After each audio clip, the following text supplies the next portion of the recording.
Hi hello, welcome to our channel VN creativities. இன்னைக்கு நம்ம சேனல்ல எதை பற்றி பார்க்க போறோம்னா, ஒரு சூப்பரான செம்ம டேஸ்டான தக்காளி குருமா ரொம்பவே ஈஸியாக வீட்டில் எப்படி பண்ணுறது அப்படின்றது தான் பார்க்க போகிறோம். இந்த தக்காளி குருமா செய்யறதுக்கு முன்னாடி நான் சொல்லிடுங்க, இதை நீங்கள் செஞ்சால் நிறைய செய்யுங்க. ஏன்னா இதை தொட்டு சாப்பிட மாட்டாங்க, ஊற்றி ஊற்றி குடிப்பாங்க. அவ்வளோ சூப்பராக இருக்கும் இந்த தக்காளி குருமா. அண்ட் இதை செய்யறதும் ரொம்ப ரொம்ப ரொம்ப ஈஸி. நம்ம ஈஸியாக ஒரு 10 நிமிஷத்துல சட்டுன்னு செஞ்சிடலாம். சரி வாங்க இப்போ இதை எப்படி பண்ணுறதுன்னு பார்க்கலாம். அதுக்கு முன்னாடி இப்போ தான் நீங்கள் நம்ம சேனலில் ஃபர்ஸ்ட் டைம் பார்க்குறீங்கன்னா மறக்காம சப்ஸ்கிரைப் பண்ணிடுங்க. கூடவே இந்த பெல் ஐக்கானையும் கிளிக் பண்ணிடுங்க. அப்போ தான் நான் போகிற வீடியோஸோட நோட்டிஃபிகேஷன்ஸ் உங்களுக்கு வரும். இதை செய்கிறதுக்கு ஃபஸ்ட்டு ஒரு பெரிய வெங்காயம் அண்ட் 4 பல்லு பூண்டு இதை நல்லா க்ளீன் பண்ணி சாப் பண்ணி வச்சிடலாம். அதுக்கப்புறமா ஒரு 4 தக்காளியும் க்ளீன் பண்ணிட்டு இந்த மாதிரி கட் பண்ணி வச்சிடலாம். இதுக்கு குடும்பம் நவரில் பழுத்த தக்காளி எடுங்க, அப்போதான் இது நல்லா இருக்கும். இப்போ ஸ்டவ் ஆன் பண்ணி அதில் ஒரு கடாயை வச்சிடலாம். அடுத்ததாக இதில் கொஞ்சமாக எண்ணெய் ஊற்றிடலாம். நான் இங்கே ஒரு 3 டேபிள் ஸ்பூன் அளவுக்கு எண்ணெய் ஊற்றிருக்கேன். எண்ணெய் சூடானது இதில் கடுகு ஆட் பண்ணிடலாம். கடுகு நல்லா பொரிஞ்சதுக்கு அப்புறமா ஒரு 1/2 டீஸ்பூன் அளவுக்கு சீரகம் சேர்த்துடலாம். அடுத்ததாக நம்ம கட் பண்ணி வச்சிருக்க பூண்டை ஆட் பண்ணிடலாம். இது கூடவே நம்ம கட் பண்ணி வச்சிருக்க ஆனியனையும் ஆட் பண்ணிடலாம். இப்போ இந்த வெள்ளைப்பூண்டு அண்ட் வெங்காயம் இது ரெண்டையும் இந்த எண்ணெயிலே நல்லா வணக்கிடலாம். இந்த வெங்காயம் நல்லா வணங்கி அது கண்ணாடி பதம் வரணும், அந்த அளவுக்கு இதை நம்ம நல்லா வணக்கிடணும். இந்த கிரேவிக்கு வெங்காயம் நல்லா வணங்கினா தான் டேஸ்ட்டாக இருக்கும். அதே போல் இந்த மாதிரி பாக்ஸாக கட் பண்ணால் தான் நல்லாயிருக்கும். நீங்கள் நீல வாக்கில் கட் பண்ணீங்க அப்படின்னா அது அந்தளவுக்கு நல்லா டேஸ்ட் கொடுக்கறதில்ல. நான் ட்ரை பண்ணி பார்த்துட்டேன். இப்போ பாருங்கள், வெங்காயம் நல்லா வணங்கிருச்சு. இந்த ஸ்டேஜில் நம்ம தக்காளி ஆட் பண்ணிடலாம். தக்காளி ஆட் பண்ணிட்டு அதையும் சேர்த்து நல்லா வணக்கிடலாம்.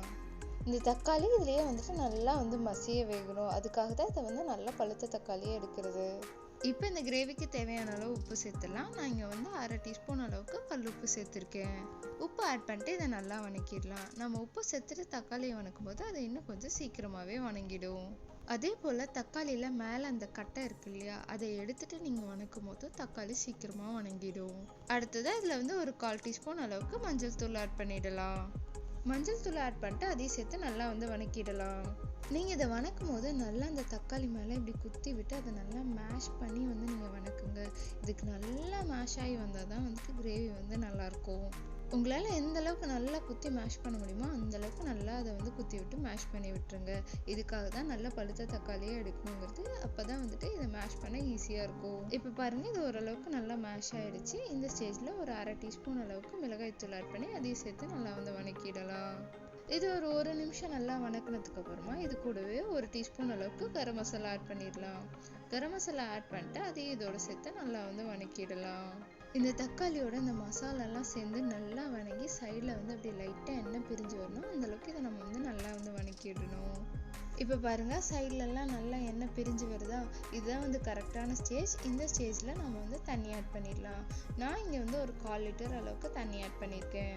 இப்போ இதை நல்லா மிக்ஸ் பண்ணி விட்டுடலாம். மிக்ஸ் பண்ணாமல் அப்படியே விடாதீங்க, அங்கங்கே தண்ணி அப்படியே நிற்கும். ஸோ நல்லா மிக்ஸ் பண்ணி விட்டுருங்க.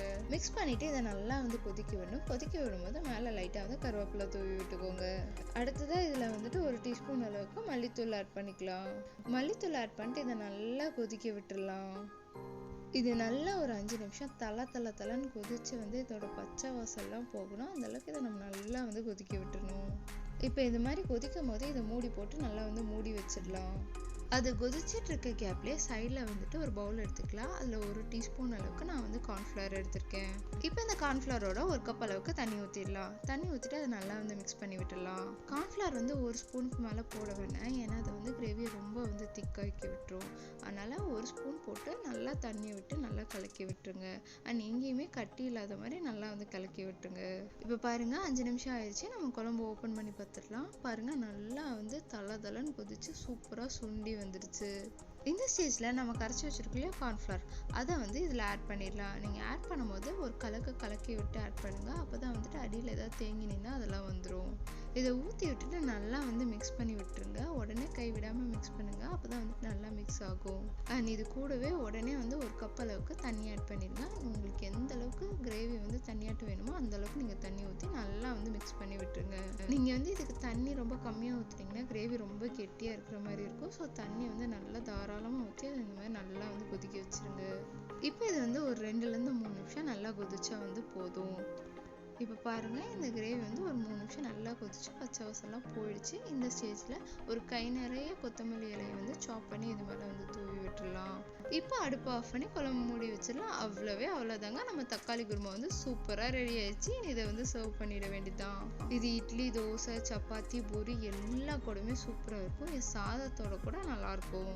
இதை வந்து அப்படியே இந்த இட்லியோட முக்கி பெரட்டி எடுத்து சாப்பிடும்போது அப்படியே தேவாமிர்தமா இருக்கும். என்னடா ஓவர் ஹைப் கொடுக்குறேன்னு நினைக்கிறீங்களா? நீங்க இதை ட்ரை பண்ணி பாருங்க, கண்டிப்பா நீங்களும் இதை தான் சொல்வீங்க.